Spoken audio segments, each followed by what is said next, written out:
Hi everyone. नमस्कार. आज आपल्यासोबत आहेत Vaishnavi. Hi Vaishnavi. Hi sir. Great. So Vaishnavi, तुमच्याविषयी थोडंसं जाणून घ्यायला आवडेल. तुम्ही काय करता, कुठून आहात? मी पुण्याची आहे.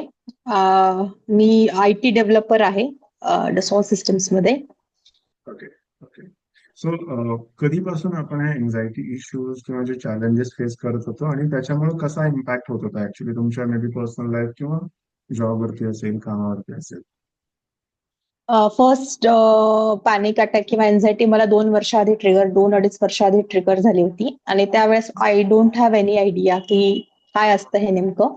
आणि तेव्हा मला खूप सारे सेन्सेशन होतं, जसं हार्ट रेसिंग, पूर्ण बॉडी शिवरिंग, म्हणजे चक्कर आल्यासारखं पण वाटत होतं. प्रत्येक 2 मिनिटाला असं वाटत होतं मी पडते आता. हे अशा काही बऱ्याच सेन्सेशन मला येत होते. मी त्याची ट्रीटमेंट पण घेतली आणि ते माझं बरं पण झालं होतं. म्हणजे जोपर्यंत ट्रीटमेंट चालू होती तोपर्यंत सगळं व्यवस्थित होतं, पण जशी ट्रीटमेंट संपली 2-3 महिन्यानंतर पुन्हा हे सेन्सेशन वापस आले. जर कशाला मी घाबरले तर हे सेन्सेशन पुन्हा आले होते. मग मला जेव्हा कळालं की याच्यावर अशी काही ट्रीटमेंट नसती, कारण की हे आपले थॉट्स आहेत, आणि मी असंच इंस्टाग्राम बघत होते तेव्हा मला हॅपी लिव्हिंग बद्दल कळालं आणि मग मी हे जॉईन केलं. कसा होता तुमचा ओव्हरऑल जर्नी हॅपी लिव्हिंग सोबत? कशी होती? कसा एक्सपिरियन्स होता तुमचा? इनिशियली मला असंच वाटलं होतं की आय मीन गोळ्यांवरच सगळं डिपेंडेंट असं, कारण की असं थेरपीने काय होणार आहे, जर कोणी माझ्याशी जरी बोललं तरी हे सेन्सेशन कसे कमी होणार माझ्या, जे मला फील होत आहे. जसं ताप आला की आपण गोळी घेतो आणि बरं होतं, तसं मला वाटत असं की हे जे सेन्सेशनला पण काहीतरी गोळ्या असतील. पण स्टार्टिंगला मला खूप काही काही विचित्र विचित्र वाटायचं, म्हणजे खूप काही काही निगेटिव्ह थॉट्स यायचे, जसे मी तुम्हाला लिटरली रोज मेसेज करत होते की सर मला आज हे फील होतंय, ते फील होतंय.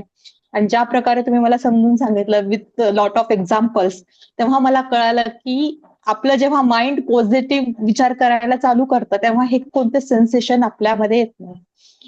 त्याच्यामध्ये मी एक ट्रिप प्लॅन केली होती, जी खूप आधी प्लॅन केली होती. हे सगळं प्लॅन सेकंड पॅनिक अटॅक येण्याच्या आधी. त्या ट्रिपमध्ये लिटरली मी जायला घाबरत होते. पण जसं तुम्ही मला गाईड केलं इव्हन ट्रिपमध्ये जाण्याच्या आधी, आणि जेव्हा मी तिथं गेले त्या डेस्टिनेशनला पोहोचले, तेव्हा मला वाटलं की आपण हे थ्रू आउट बिझी होतो किंवा आपण एन्जॉय करत होतो त्या गोष्टी. तेव्हा मला काहीच कोणतेच सेन्सेशन आले नाही, कोणता थॉट आला नाही, कोणतेच निगेटिव्ह थॉट आले नाही. तर हिल स्टेशन होतं, सगळ्यात उंच टेकडीवर असल्यासारखं किंवा जंगलात असल्यासारखं मी होते. जेव्हा मी रिटर्न आले तेव्हा मी सांगितलं होतं की मी ही ट्रिप खूप सक्सेसफुली अटेंड केली आहे विथ लॉट ऑफ कॉन्फिडन्स. आणि तेव्हा मला कळालं की it's all about our mindset. जसं तुम्ही मला सांगत होतात की जोपर्यंत आपण आपला माइंडसेट नाही चेंज केला तोपर्यंत कोणतेच सेन्सेशन किंवा कोणत्याच गोळ्या वर्क नाही करणार.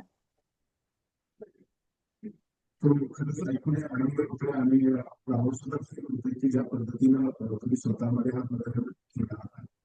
आणि we can only guide you. आपण मे बी आम्ही as a coach, as a therapist आपण तुम्हाला गाईड करू शकतो, but ultimately what you did, तुम्ही काय केलं ते मॅटर करतंय. तुम्ही स्वतः सरेंडर होऊन प्रोसेसेस मध्ये जे काही आपलं कोचिंग सेशन्स होत होते, so you were there and you were following everything. So once again really good to hear about your change. तुमचे बदल जाणून घ्यायला, ट्रान्सफॉर्मेशन ऐकून घ्यायला खूप छान वाटलं. Great.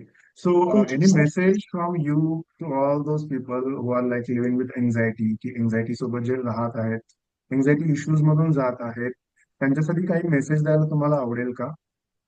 बिलकुल. जे पण लोक स्ट्रेस, एन्झायटी, पॅनिक अटॅक किंवा कोणतेही मेंटल इलनेस जे नो सफर करत आहेत, हे नॉर्मल, म्हणजे हे एन्झायटी प्रत्येकालाच असते.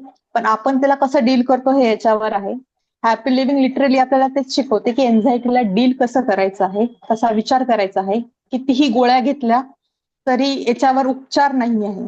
आपण जर आपला माइंडसेट बदलला किंवा ज्या टेक्निक्स तुम्ही शिकवता त्या टेक्निक्स नुसार जर आपण चाललो तर आपण याच्यामधून बाहेर निघू शकतो. तर I am highly recommended. Great question. So, thank you so much being here and sharing your thoughts. Once again, thank you. Thank you sir.